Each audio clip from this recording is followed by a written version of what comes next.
Hey guys, Ripper 215X here, bringing you a little bit of a commentary, a little bit of a, what's what, and I am really, really sorry for not posting, and this is having to be a triple upload. This is going to be the first of a set of 3 videos I'm going to be uploading today, and I am so sorry for being so inactive. It's just, I just haven't gotten around to it. I forgot.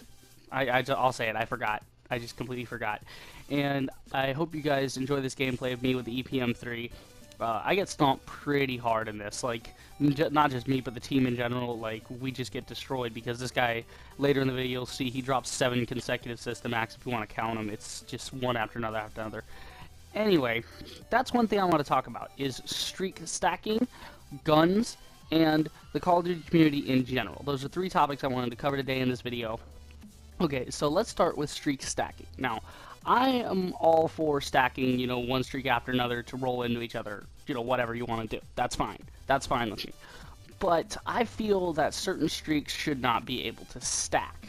Now, I realize, okay, you can't put, like, support on Warbird or anything. You can't put support on Warbird or System Hack or whatever. And so technically it's not really stacking. It's more of, you actually have to earn the kills or earn the points. But as you can see in Domination, if you camp the flag and you just sit there and, one after another is going to come in on you, and eventually somebody on your team is going to get a system hack, which helps all your team to go into a Warbird or whatever their streak is. Now, I think there needs to be some adjustment. I really actually liked the way they did it in MW3 and, in general, the Modern Warfare series, how they did it in there. They had the Assault, in general, Infinity Ward, actually, because they did it in MW2, MW3, and I think they did it in Ghost as well. They have the Assault Pack, the Strike Pack, and or they call it the Support Package later on, but they call it the Strike, Anyway, they had these different streaks. They had your Assault, your Support, and your Perk streaks.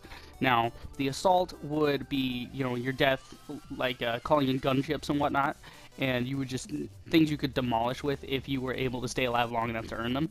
And then you had your Support, which was your UAVs, your SATCOM, your VSAT, whatever, whatever smaller things that really wouldn't help out. But in MW3 you could get a stealth bomber, but that was still 14 kills away. That was still a lot of kills away. Like, the point system was not introduced yet, the score streak system was not introduced yet, it was still on kills, so you still had to get a lot, but they would persist through death, which was kind of fair.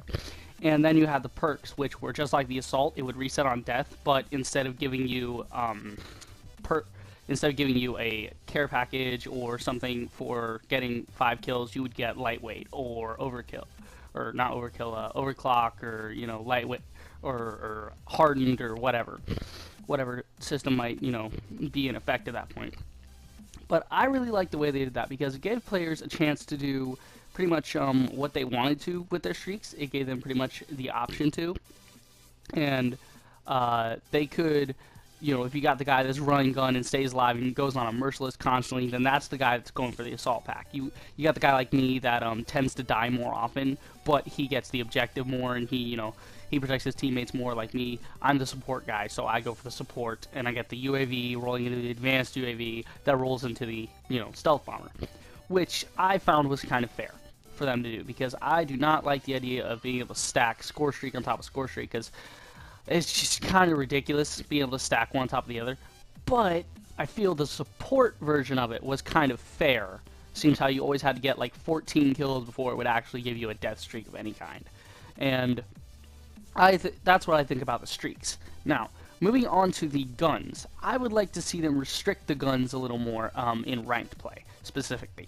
Because I was on ranked play the other day, and I knew that they were not going to allow variance in the 2015 championships. There would be no Rest in Peace, no Battle of Obsidian Steed, etc., etc. There would be no variance. So I was like, all right, if I'm going to play ranked play, I'm going to play ranked play. I'm going to go in with the base bow and, just go with that. But I was being killed by the Obsidian Steed, the Speakeasy, the Rip, the this, the that, and it got kind of annoying to see that people that go into esports rules, that play ranked play for the esport rules, that's the only reason people go into ranked play, is to play, for the esport rules, right? And yet they are going to break the rules of the actual esport rules and use variants. It kind of annoys me. Not the fact that I was getting killed, but what I was getting killed by. That always seems to be my problem with COD. Is it's not how I'm dying. It's not the fact that I'm dying. It's either how I'm dying or what I'm dying by. You know, things that I find are complete bullshit. But honestly, I think that they could do better in the area of ranked play if they just ban the variants. I think it would become a more interesting game because the time to kill would definitely go down because people wouldn't have their infernos with their higher fire rates and their speakeasies with extended mags on it. But you can make a speakeasy. You know, put extended mag with rapid fire, and there you go, speakeasy. It's not hard to turn a base ASM1 into a speakeasy. Anyway, that's my thought on guns. I feel that the guns are either being overused, or some guns are being boasted over more because simply because stat-wise, some guns are superior for everyday situation. Like the Speakeasy, that is a disgusting gun. Speakeasy with foregrip and rapid fire, that is a disgusting gun. Like, it is crazy how many bloodthirsties and all that you can go on with that gun. It's completely insane. Moving on, for the final part of the video, I wanted to talk about the, what was it? It was going to be streaks, guns, and then, third one, oh yeah, community. Community, I feel, in COD has gone downhill a bit. I feel that people have gone from the, okay, casuals, you know, just like, alright, yeah, let's do this, let's play COD, let's have some fun, to the more serious, you know, let me pick up what the BAL, the AK-12, the ASM-1, let me pick up whatever gun is currently the best on the leaderboards. I'm sorry about my nose, guys, if you're hearing that, because if you're in like a septum or something, because I have a mic in a different place and I'm stuffed up a bit today. It's the weather. Anyway, they want to pick the AK-12 and the BAL and the ASM-1. They want to pick whatever's the top tier weapon, whatever has the best statistics during this patch, you know, and whenever it gets patched, they just move on to the next one, whichever one is still good or still viable, you know.